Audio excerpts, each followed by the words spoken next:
네, 안녕하세요. 편의점 심리학 인테리어를 다시 했습니다. 대문을 봐주세요. 꼭 봐주세요. 원래 제가 움직여요. 비용 너무 많이 들 것 같아. 인테리어 너무 자주 해. 폐기물이 덜 나온다는 건 정말 다행이긴 합니다만. 지금 제대로 업체에 주문해가지고 한 건 처음이에요. 그전에 내가 가내수공업으로 제가 대문을 만들었기 때문에 그냥 없는 문보다 낫다 싶어서 한 거고, 이거는 이제 제대로 하는 업체에다가 맡겼습니다. 그래서 지난번에 신생아랑 4세 아이들 얘기를 나눴는데 분리를 해보니까 정리가 더 잘 되는 것 같아요. 너무 막 신생아에서 계속 도니까 정신이 없는 것 같아서 분리를 해봤어요. 기질에 대한 얘기를 좀 해볼 건데, 저는 요즘 들어서 상담하고 치료하고 성인들도 이제 얘기를 나누면서 점점 더 기질에 대한 비중을 좀 높여 생각하고 있어요. 그러니까 여자들은 한 40쯤 되면 엄마랑 거의 흡사해지고, 남자들도 한 40 중반 50 정도 되면 거의 아버지의 모습으로 가고 있고, 외모도 그렇지만 무언가 나 안에 저 뿌리 깊은 곳에서 20대 때 10대 때에 없었던 그 우리 엄마와 아빠의 성향이 보이기 시작하는 그때가 40 정도 있지 않을까. 저도 가끔씩 제 안에서 이렇게 낱낱이 조각이 느껴질 때가 있거든요. 이거는 아버지다. 이거는 엄마다. 이게 있어요. 그거 느끼세요? 반대합니다. 느껴지는 거는 있잖아, 이게. 그죠? 네. 그럼 우연히 맞는 거 아니에요? 근데 그게 기질적으로 두 개 DNA가 골고루 잘 분포돼서 왔으면 그럴 수 있는데, 저 같은 경우에는 엄마의 DNA가 많은 것 같죠? 별로 없는 것 같아요. 아닌데? 그걸 어떤 요소 내가 예를 들어서 뭔가 집중하거나 에너지를 확 쏟을 때는 이 엄마의 기운이다. 그러니까 내가 대체로 누워있고 늘어져 있거나 아니면 이렇게 뭔가를 망설인 이런 시점은 아버지의 기운이다. 이런 조각조각을 약간 느낄 수 있는. 본인이세요? 저는 약간 심각하게 고려하면서 이런 거는 저희 아버지 기운이고, 맨날 즐겁고 신나는 건 엄마의 기운이에요. 두 개가 다 있으니까 나는 심각한 사람이야 즐거운 사람이야 했는데, 이게 통일이 안 되는 건 접증 있는 사람. 조각이 정확하게 나눠져 있는 건 그게 믹스가 되는 그 혼합형이 있잖아요. 그게 아니고 양립하고 있는 거는 느껴지잖아요. 저 같은 경우는 혼합되어진 것보다는 이게 동시에 병렬적으로 나열되어 있는 걸 제가 수시로 느끼고 있기 때문에 다른 분들은 어떻게 느끼시나 싶어서 여쭤봤어요. 저는 기질상도 그렇고 사주에 나와 있어요. 부모님이 안 계세요, 사주에. 그럴 수 네, 있지. 크게 영향을 받지 않는다고 하더라고요. 좀 어려서 그럴 수도 있어. 조금 더 딱히 나이를 저희 언니랑 같이 갔는데 저희 언니도 평소에 언니가 나이가 몇 살인데 아직도 부모님 얘기를 해 라고 얘기를 했거든요. 근데 사주에 나와 있어요. 저희 언니는 부모님의 영향을 굉장히 많이 받는 그런 기질적인 게 나와 있는 거고, 저는 넌 없어. 상관이 없어. 부모님이랑 약간 그런 스타일이에요. 사주 보시는 분들은 이제 인생 전체를 보고 얘기할 수도 있는데, 네. 나만이 느끼는 나의 그 조각조각이 있을 수 있을 거야, 아마. 그래서 그런 부분이 발견될 때 죄송해요. 이거 발견된 부분이. 저희는 뭐 꼭 협조적이고 발전되기 때문에 또 아무렇지도 않으세요?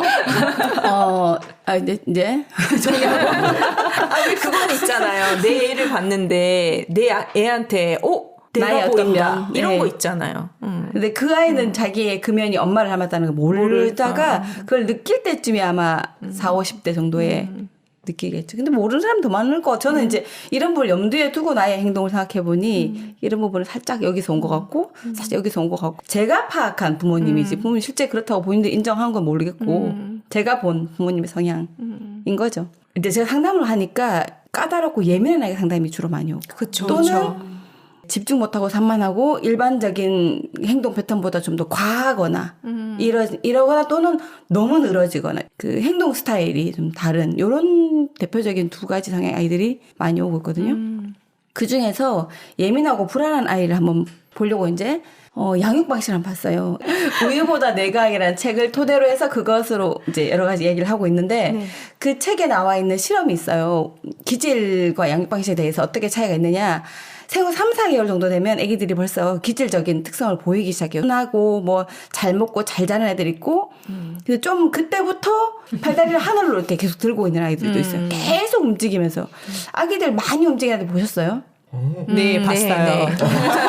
봤어요. 등만 바닥에 붙어 있고 팔다리는 계속 하루 종일 떠 있는 애들. 정말 팔이 아플 것 같은데. 저희 아이는 반대였어요. 하루 종일 붙어 있어요. 엉덩이를 계속 하늘로 해서 발을 차더라고요. 예, 뭔가 지금도 그런데 약간 누워서 점프하는 기분? 예. 그렇게 아이들마다 활동성이라든지 기질이 다르긴 한데 그래서 이제 그게 한 생후 3개월부터 차이가 나기 시작해요. 그런 행동들에서 제일 중요한 요인들이 또 세로토닌이라는 신경 전달 물질. 이게 뭐 감정도 조절하고 남자아이들의 부모님들이 가장 원하는 세로토닌. 고요한 행복 호르몬. 네, 좀 적셔줬으면 좋겠다 하는데 이 감정 조절도 하고 어떤 사람으로서 좀 과하게 보이는 행동을 과하게 보이는 식욕이라든지 뭐 공격성이라든지 이런 활동성이라든지 그런 여러 가지 기능들 좀 조절해서 좀 차분해 보일 수 있게 만드는 그런 신경 전달 물질인데 얘도 사람마다 분비되는 양의 차이가 있을 거 아니에요. 그러니까 그렇죠. 남녀의 차이처럼 또 같은 성별 내에서도 차이가 있겠죠. 그래서 그런 개인적인 차이들을 좀 이해를 하고 아이들을 보면 훨씬 이해가 되고 수긍이 되고 양육할 때 내 분노가 그렇게 아이한테도 전달되지 않을 수 있을 것 같은데 그래서 아이를 기질적으로 좀 파악을 하는 게 좀 우선이지 않을까 싶어요. 근데 불안하고 예민한 애들 같은 경우는 그게 느껴지는 부모도 그만큼 예민하다는 거겠죠. 그런데 간혹 예민한 엄마하고 둔한 아빠가 만나는 경우가 있잖아요. 많이 만나죠. 그렇게 만나죠. 그렇죠. 서로 그렇게 땡기죠. 그런데 아이가 아빠 쪽인지 엄마 쪽인지를 파악하는 게 제일 우선이겠죠. 근데 예민하고 약간 민첩한 엄마 같은 경우는 아빠 같은 아이가 있을 때 어떨 것 같아요? 키우기엔 편할 거예요, 아마. 근데 좀 엄마가 느긋하고 좀 편안하고 이렇게 좀 둔감한데 아이가 약간 민감하고 반응이 빠르고 이런 아이들은 엄마가 이제 신장화 기간에 조금 기질 파악이 안 돼서 아이가 계속 욕구불만 질 수가 있어요. 계속 짜증내고 화내고 해도 왜 이러지? 뭐 이런 느낌으로. 그리고 엄마들이 절대로 모유수유하면서 자지 않거든요. 자지 않아요. 아이가 밥을 먹고 있는데 근데 보통 누워서 이제 신생아이기 때문에 3, 4개월 이럴 때니까 엄마들도 몸이 막 힘들고 뭐 이런 상태라도 모유수유하면서 엄마가 잠들잖아요. 잠이 들락말락 뭐 이렇게 가물가물하게 절대로 그러지 않거든요. 예전 뉴스에 모유수유하다가 아이를 압사시킨 엄마가 있어요. 완전 잠들었구나. 뭐 그럴 수, 그쵸. 누워서 수유를 하는 거죠. 수유를 네. 누워서 할 때도 있긴 있지. 그래도 엄마들은 굉장히 민감하거든요. 그게. 근데 이제 그럴 경우는 거의 없지만 그렇게 정말 그런 경우가 아마 그것도 부모와 아이의 기질 차이가 있지 않을까. 그래서 뭐 하여튼 신생아 시절에 상시 조심해야 되지만 궁합을 알아보는 방송인가요? 궁합 알아본다기보다 나와 비슷한 기질이면 좀 키우기 그래도 편안하고 맞아. 나와 다를 때 이해를 해야만 아이도 편하고 엄마도 편하고 그죠? 아이는 상시 불편해 어쨌든 근데 부모가 좀 민감할수록 좀 도움이 되겠죠. 제가 오늘 방송의 적격이네요. 아, 그런가요? 네, 저는 좀 둔감한 편이고 네, 저희 아이는 좀 예민한 편이고 네, 그래서 아까 모유수유 전까지는 저희 집 얘기였어요. 네, 어느 정도 짜증을 내도 이 정도는 짜증 내도 돼. 저는 좀 그렇게 두는 편이었거든요. 그래서 애를 좀 둔해지게 만든 그러지 않았을까 그런 것 같아요. 그러니까 계속 말씀하신 거 보니까 짜증을 내거나 불평 불만을 굉장히 표출을 잘하거든요. 원하는 게 있는 거지 아이가. 그게 이제 이럴 수 있어요. 엄마가 둔감하다는 거는 얘가 짜증을 내고 있는 거나 뭔가 불편하다는 걸 잘 모를 정도로 그러고 아니면 알고 있지만 알기 때문에 이 부분을 좀 완화시켜 주기 위해서 그냥 기다리고 내버려 두는 거 차이가 있거든요. 사실은 알고 기다리고 좀 두는 거가 가장 적합하다고 보는 거죠. 근데 이제 부모들이 모를 때 이 아이가 예를 들어서 시를 조금만 해도 불편한 아이가 있고 정말 다 컸는데 쉬는 문제가 아니야. 응가를 크게 하고도 아무렇지도 않은 아이도 있어요. 엉덩이 짓무르지도 않고 심지어. 그러면 이제 둔한 엄마의 둔한 아이면 박자가 잘 맞는데 그러면 엄마가 예민할 경우에는 이제 엄청 수시로 확인하는 거죠. 그럼 애가 자고 있는데 자꾸 뒤집어서 냄새 맡고 확인하고 자는데 집집에서 들고 나가서 씻기고. 그럴 수 있다. 강박이 있는 엄마면 그럴 수 그러면 있다. 애도 더 예민해지겠네요. 굉장히 힘들어지죠. 근데 예민한 아이라고 해서 그 부분이 또 부모가 잘 맞냐. 예민한데 예민하게 키우면 잘 맞느냐. 꼭 잘 맞지도 않아요. 그것 강화돼요. 불안이 더 강화되고. 강화돼요. 그래서 이 책에 나온 시를 좀 간단하게 설명해 놨는데 번역에서 쿨한 아이라고 써놨어요. 그냥 별 문제 없는 아이라고 보면 될 것 같은데 쿨한 4개월 신생아 영아죠. 영아에게 허용적이거나 규칙적으로 쓰지 않아서 사실 책에서는 권위 있는이라고 했어요. 아마 그냥 권위 있다는 뜻이 기준이 있다는 뜻인 것 같아요. 권위적인이 아니고. 그래서 제가 바꿨어요. 그러니까 허용적인 아이를 허용적인 방식으로 자유분방하게 그냥 내버려 두고 쭉 키웠더니 21개월 때 보니까 안정되어 있어 얘는. 그리고 쿨한 아이를 또 규칙적으로 키웠더니만 21개월 때 안정되어 있어요. 애들은 아무렇게나 해도 안정된다는 거죠. 근데 밑에 이제 예민하고 불안한 아이들 같은 경우는 허용적이고 자유분방하게 놔두면 불안이 증가해요. 얘네들은 프레임이 필요한 거예요. 그러니까 예민하고 불안한 아이들한테 규칙적으로 오히려 해주는 게 안정감을 느끼기 때문에 불안감이 감소가 돼요. 아이를 잘 모르겠다 할 경우에는 일단은 규칙적인 게 제일 낫죠. 이득이네요. 그 규칙성이 이제 그것도 규칙성이 좀 크고 작고에 있지만 쟤네들은 어떤 잡고 갈 기준이 필요한 거, 기둥이 필요한 거거든요. 근데 거기다가 망망대해에 떠 있듯이 편안하게 마음대로 해 하면 이제 불안이 굉장히 증가한다는 거죠. 이거 갑자기 엊그제 저희가 응팔을 정주행에서 보고 있는데 그 응팔의 노을이의 여친 약간 날라리 여친이 나오거든요. 그 여친이 부모님 갑자기 두 분 다 돌아가셔가지고 막 삐뚤어지고 있는 중이에요. 막 머리 노랗게 염색하고 고등학교 다니고 그러고 있는데 거기에서 노을이 엄마 아빠가 밥 먹으라고 데려와서 뭐라고 따끔하게 야단치거든요. 그러니까 너무 좋아하는 거야. 맞아요. 그러니까 그 사이에는 엄마 아빠 돌아가셨다고 다 괜찮다. 네가 하고 싶은 거 해라. 막 이렇게 그냥 내버려 뒀는데 불쌍하다고. 근데 딱 엄마 아빠처럼 딱 따끔하게 해주니까 너무 좋아하는 거야. 약간 그런 느낌인가? 이해가 되겠네요. 근데 그게 도를 넘치면 또. 그렇죠. 그러면 이제 또 애는 저를 말하면 돼요. 너무 힘들었으니까. 네. 그러니까 아이마다 약간 이게 그 프레임을 좀 넓게 잡아주면서 가는 애가 있고 얘는 어떻게 해도 안 되는 애가 있어요. 또 보면 걔네들은 굳이 그렇게 할 필요가 없다는 거죠. 두면 얘네들은 알아서 자기가 길을 잡아갈 수 있는 아이기 때문에 그래서 부모 자신이 굉장히 허용적이고 방임적이고 좀 자유롭게 큰 사람은 저렇게 아이들이 약간 예민하고 불안정하고 약간 규칙을 필요한데 이렇게 내버려두면 아이가 굉장히 망망대해에 떠 있는 것 같은 불안감이 있을 수가 있거든요. 그래서 오히려 조금 그래서 조금 기준을 잡아둘 요 정도까지 가드레일이라도 잡아줄 잘했잖아요 제가 필요가 있고 아킬레스처럼 세라토닌에 푹 담궈야 되겠다라는 생각이. 그건 누구예요 도대체 아킬레스는? 혼잣말이었습니다. 우리는 모르는 얘기예요. 아킬레스 몰라요? 아킬레스 엄마가 아킬레스 건강 튼튼하게 만들겠다고 그 발목을 잡고 찬물에 이렇게 계속 어렸을 때 그래서 아킬레스. 그래서 여기만 아킬레스건이구나. 거예요. 그래서 아킬레스건이라는.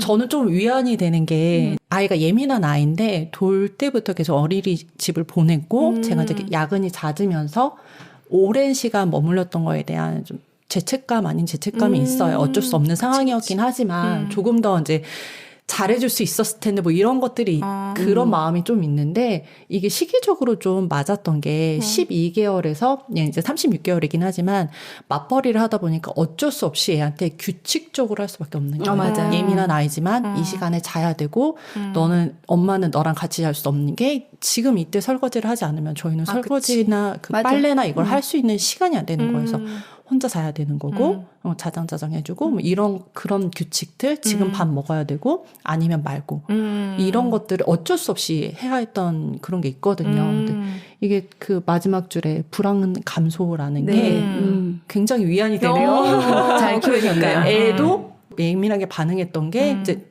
나이가 들어서 계열수가 차서 그런 거라고 생각했는데 어느 정도 얘가 잡을 수 있는 기둥 역할이 됐다고 하니까 그럴 수 있겠네요. 굉장히 좀 위안이 되네요. 다행입니다. 근데 저 규칙성이 좀 과한 분들이 또 있어요. 사실 생후 12개월까지는 저걸 과하게 규칙적으로 잡아두는 건 부모들이 또 있어요. 막 몇 시에 뭐 먹이고 몇 시에는 뭔가 마사지를 하고 몇 시에는 뭐 하고 이렇게 그거는 이제 시간 배분으로 본인의 규칙이지 아이는 그치. 그건 아니거든요. 저거 그리고 규칙은 천천히 잡아가면서 이렇게 한 만 3세, 4세까지 이제 조금씩 틀을 형성해 가는 건데 저 얘기를 듣고 또 이제 제가 예전에 봤던 분은 12개월까지 굉장히 이게 막 본인의 규칙을 정해가지고 그거는 약간 강박이다. 규칙과 강박은 좀 다를 것 같아요. 그렇죠. 건의와. 그게 이 양육서를 읽으면서 이게 어떻게 해석을 하냐에 따라 다른데 그러네.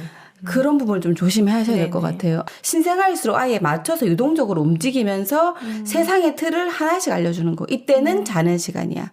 밥상에 올라가서 먹는 게 아니야. 뭐 식탁에는 뭐 이렇게 앉아서 이렇게 먹는 거야를 1살, 2살, 3살 가면서 천천히 가르치면서 이제 규칙을 만들어주는 건데 그걸 규칙을 만들어야 되면 12개월 딱 되면 땡 하면 이제 그때부터 가르치고 막 이렇게 하면 힘들거든요. 양육이 세대 간 전이가 되기 때문에 그냥 내 부모가 나를 키웠던 방식을 내가 막 의식적으로 막 이렇게 키웠지 이렇게 계산하면서 아이를 기르진 않잖아요. 내 부모가 날 키워온 방식이 별로 이렇게 의식이 떠오르지 않으면 그냥 잘 자라신 거예요. 난 그렇게 하지 말아야지 하면 잘못 자른 거죠. 내가 뭐 이거 하지 말아야지 좋아하면 이러면 엄마가 이제 부모님이 나에 대해서 양육했던 것들이 나한테 뭔가 물 흐르듯이 흐르지 않고 거슬렸기 때문에 내가 기억한다는 거잖아요. 근데 그런 경우면 나의 상처를 치유하는 책들을 보는 거지. 그래서 어떻게 키우면 돼 하고 양육서를 보는 거는 그리 저는 좀 뭐 부분 가끔 뭐 필요할 수도 있지만 그렇게 거기 매달려가지고 거기다 키우려고 하면 A 책 다르고 B 책 다르고 C 책 다르고 누구 말씀하신 거 다르고 어떤 교수님 다른데 그 정리가 안 돼서 더 혼란스럽고 얘한테는 이 선생님 말 들어가지고 이렇게 해봤다가 또 이렇게 혼란스럽기 때문에 저는 좀 만약에 가능하면 내가 봤을 때 내 주변에 친구든 동생이든 언니든 참 애 편안하게 잘 기른다. 그 집하고 좀 친하게 지내면서 애 기르는 걸 이렇게 보고 따라하는 게 가장 안정적이지 않을까 싶거든요. 책 보고 문서를 해석해서 내 맘대로 해석하는 건 나는 그 편안하게 자라지 못했다는 생각을 한다면 그 베이스가 없는 사람이 문서를 갖고 내 양육의 그런 방식을 찾아낸다는 게 사실 쉽지가 않거든요. 그래서 누군가를 보고 배우면서 같이 이렇게 따라가는 게 가장 좋은 방법일지 않을까 하고 저는 생각해요. 그래서 주변에 새 있는데 발로 키우는 듯한 엄마.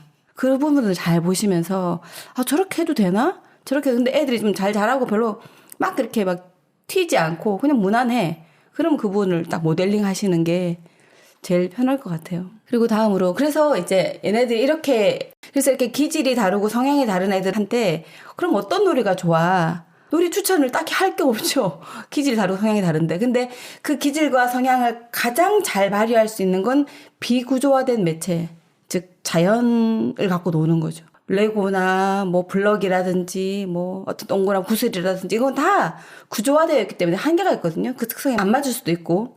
근데 자연에서 놀면 기가 막히게 자기한테 맞게끔 놀아요. 아침부터 바닷가 갖다 놔도 해질 때까지 갖다 놔도 하나도 지겨워하지 않고 이렇게도 보고 저렇게도 보고 좀 느린 애들은 한 자리에서 움직이지 않고 계속 모래를 판다던가 좀 바쁘고 그런 애들은 계속 뭘 실어 나르고 움직이고 뭘 펐다 날랐다가 움직이면서 자기들 기질대로 한단 말이죠. 그래서 자연 접촉 놀이가 가장 좋고요. 그리고 조금 더 구조화된 걸 찾아본다고 하면 보드게임. 이 가장 사회적인 장면에서 본인의 기질을 드러내면서 그 기질을 눈에 띄게 이제 발휘를 해볼 수 있지 않을까. 그리고 이제 뭐 조정도 할 수 있고. 그래서 사회성 향상이 되기도 하고 이런 그 교류를 통해서 사실 전두엽 기능이 가장 향상이 돼요. 그 전두엽은 고차원적 사고를 하면서 여러 가지 경우를 통합해서 내 사고 생각들을 조율하고 그때그때 맞춰서 선택과 판단해서 이걸 이렇게 해야지 하고 탁 이렇게 내미는 거잖아요. 그래서 사춘기 때 많은 친구를 사귀면서 고민하고 울고 이게 전두엽이 가장 많이 발달하는 시기예요.